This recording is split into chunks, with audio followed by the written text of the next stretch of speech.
J'ai le plaisir d'accueillir l'artiste-conteur Charles Coisseux pour un voyage de Théophile Briand en terre des Amazones. Quand je dis kelé, vous dites tata. Kelé, Tata, kelé. tata, Quand je dis tigata, vous dites ta, tigata. ta, ta. Le conte de ce soir, intitulé Roi Chance, se rapporte aux Amazones de la chouannerie de Théophile Briand. Dans ce livre célèbre, où le chevalier Tintignac, qui n'est autre que versant de Tintignac, dit loup blanc, parcourt les landes de Bretagne du Clos Poulet, les plages de Saint-Coulombe, du château de la Motte-Jean au château de la Fosse-Hengan, combattant aux côtés de lui des salles de Lescure, de Georges Gadoudal, amateur de bois hardi, la tête sanglante au bout d'une pique, et sa maîtresse, Joséphine de Kercadiou. Mais qui, malgré sa toute-puissance, assiste impuissant à l'exécution de Madame de Saillant et de ses deux filles, ainsi qu'à celle des demoiselles de la métairie. Quand je dis kelé, vous dites tata. Kelé, Tata, kelé. tata. Que ton cœur ne soit pas vaniteux à cause de ce que tu connais. Prends conseil auprès de l'ignorant, comme auprès du savant, car on n'atteint pas les limites de l'art. Et il n'existe pas d'artisan qui ait acquis la perfection. Une parole parfaite est plus cachée que la pierre verte. On la trouve chez les servantes sur la meule ou chez les demoiselles de la métairie, exécutée dans cette œuvre magistrale qui est un conte historique, un roman historique de l'auteur.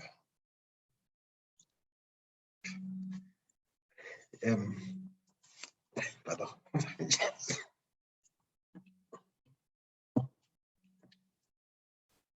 Quand je dis kelé, vous dites tata. Kelé, tata. Kelé. Quand je dis Ohio, vous dites yo, Ohio. Ohio, yo. Quand je dis tigata, vous dites ta, tigata. Ta. Au village, dans le royaume, un jour, le roi, qui était très fâché et fatigué de constater que toutes ses nombreuses épouses ne lui donnaient naissance qu'aux filles, alors que la coutume ici veut que ne succèdent au trône que les hommes, que les garçons. Le chef, un jour, rassembla tout le peuple, toutes ses femmes et tous ses enfants, pour les prendre à témoin. Et il dit ceci. Wolo, wolo, aïe, aïe, aïe. Dans votre réponse, c'est aïe, aïe, aïe. Aïe, aïe, aïe. Wolo, wolo, aïe, aïe, Aïe, aïe. bébamale, Aïe, aïe. aïe, aïe. Mama que manga te va polisi, aïe, aïe, Aïe, aïe. bébamale, oh lolo, aïe, aïe, Aïe, aïe. bébamale, oh yo yo, aïe, aïe. À tout casser manga te va polisi, aïe, aïe. Aïe, aïe. Oh lolo, aïe, aïe. Aïe, aïe. Quand je dis ticata, vous dites ta, ticata. Ta. Quand je dis Africa, vous dites le Africa. Africa. Quand je dis Africa, vous dites le Africa. Africa. Traduction. Le roi venait là de prendre un décret important. Il disait dans cette chanson ceci. Toute femme qui donnera encore naissance à une fille dans ce royaume, dans ce palais, sera, non seulement l'enfant sera décapité, mais elle sera décapitée avec l'enfant. Désormais, j'attends de chaque femme qui devrait accoucher, de chacune de mes épouses, un garçon dont je ferai mon successeur. Quand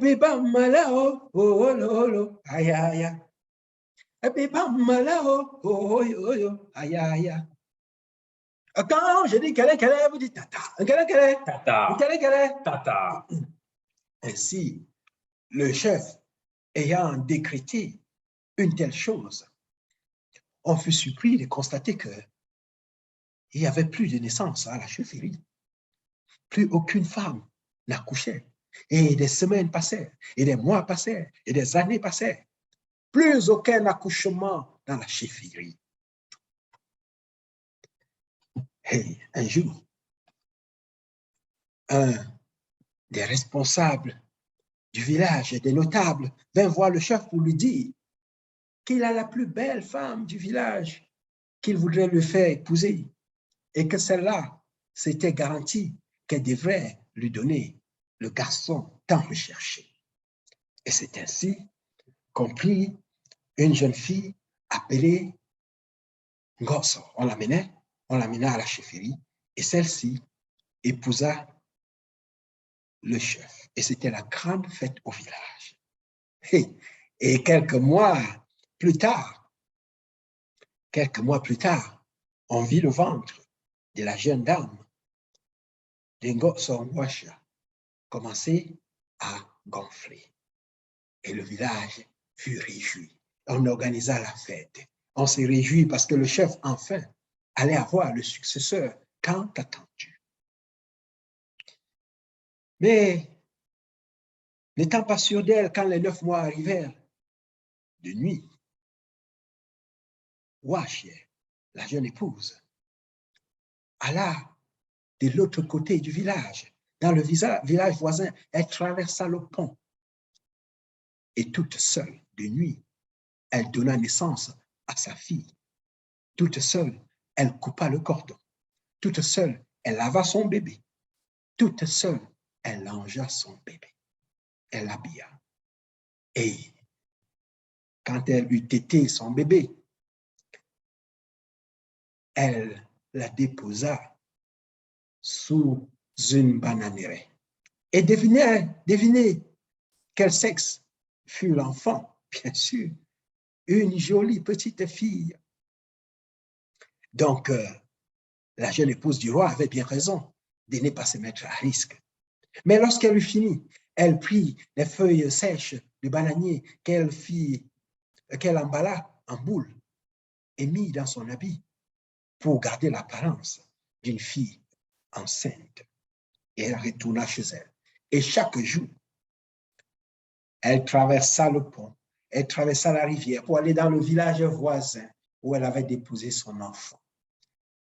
Pour nourrir son enfant, elle allaita son enfant, elle langea son enfant, elle berça son enfant et elle nomma sa fille Roi Chance. Dites Roi Chance. Roi Chance. Roi Chance. Roi Chance. C'est-à-dire la traverseuse des eaux.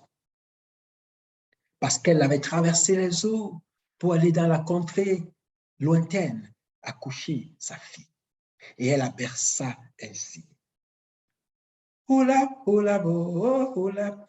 Ça, votre réponse va être oh, oula.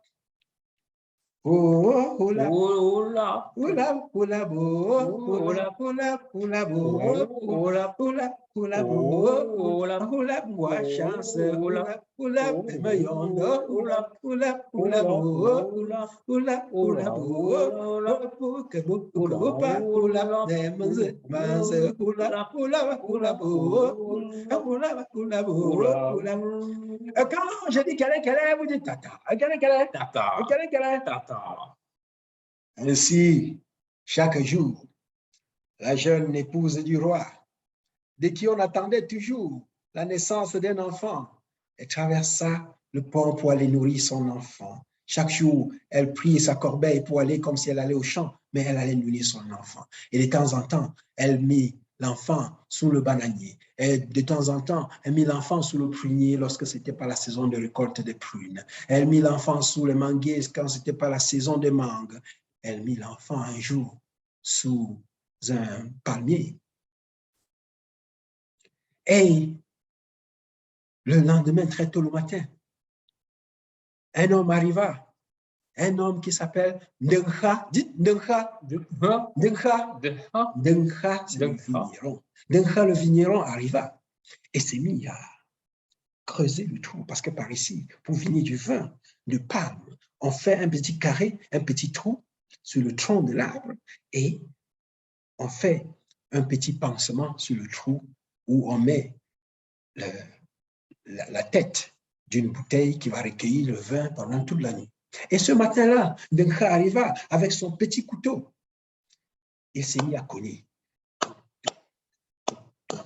Zou, zou, zou, zou, zou, zou.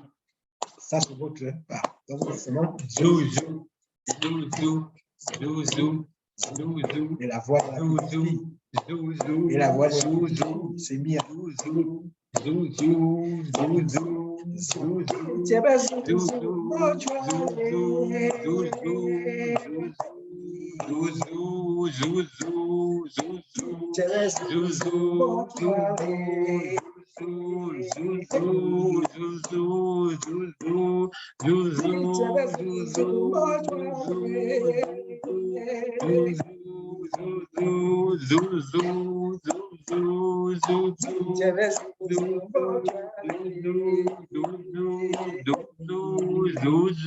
Quand je dis qu'elle est, vous dites tata.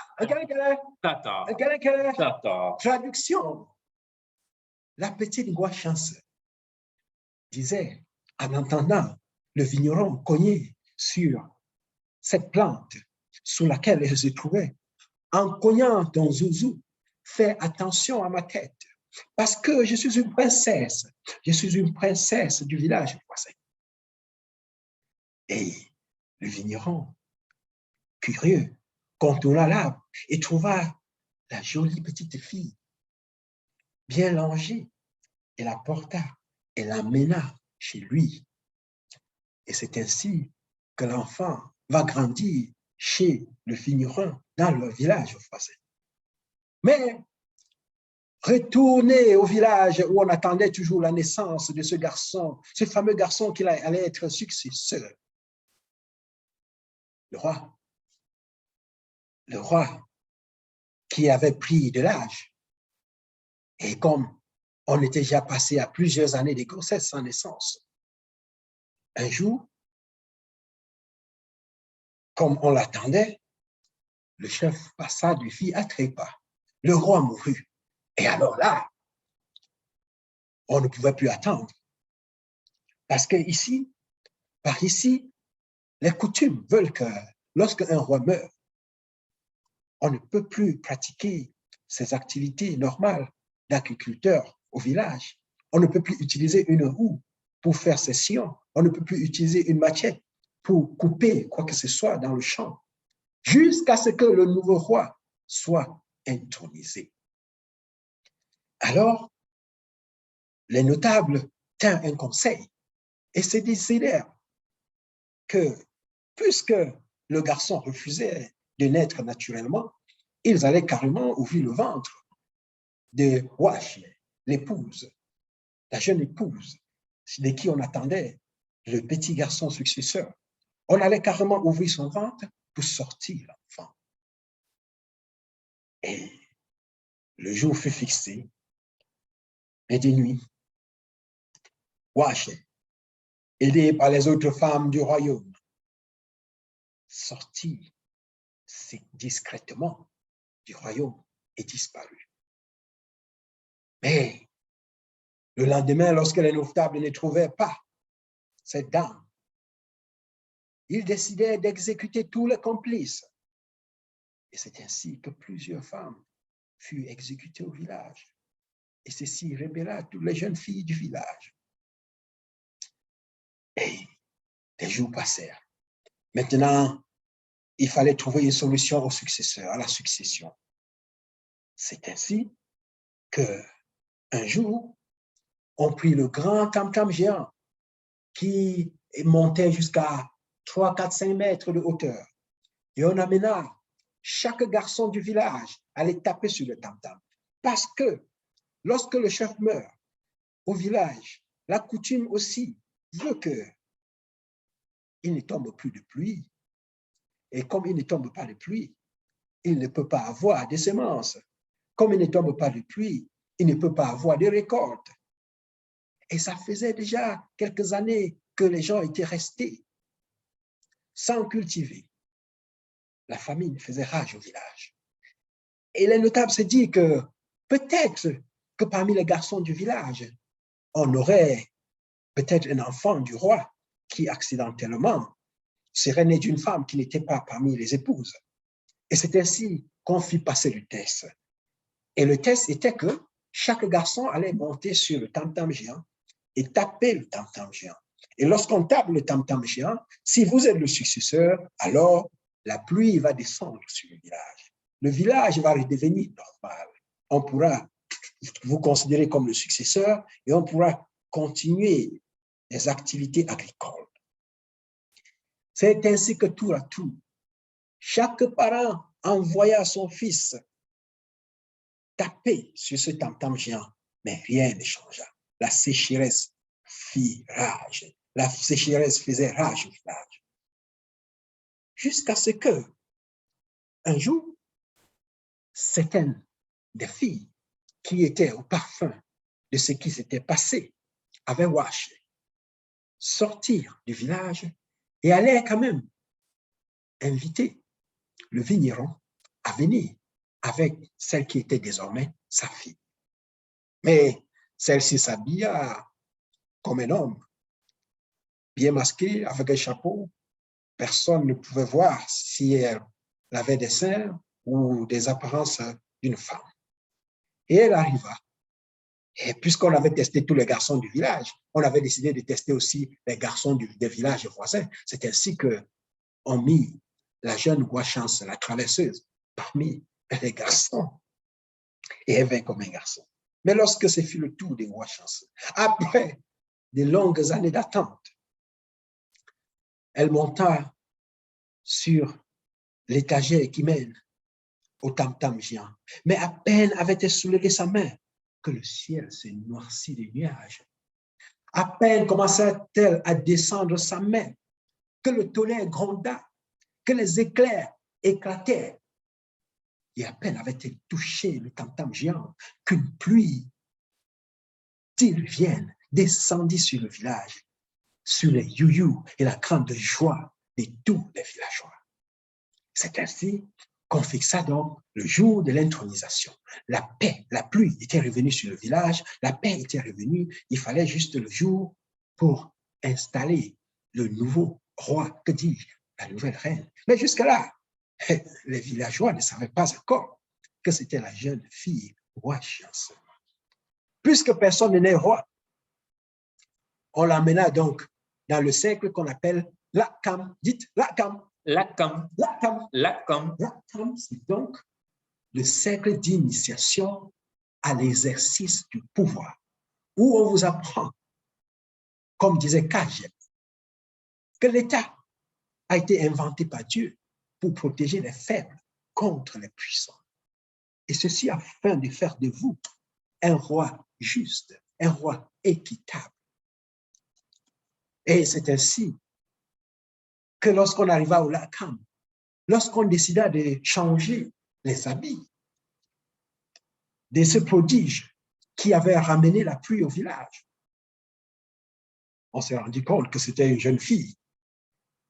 Les notables furent subjugués, mais les jeunes Amazones qui étaient dans le secret attendaient dans les alentours.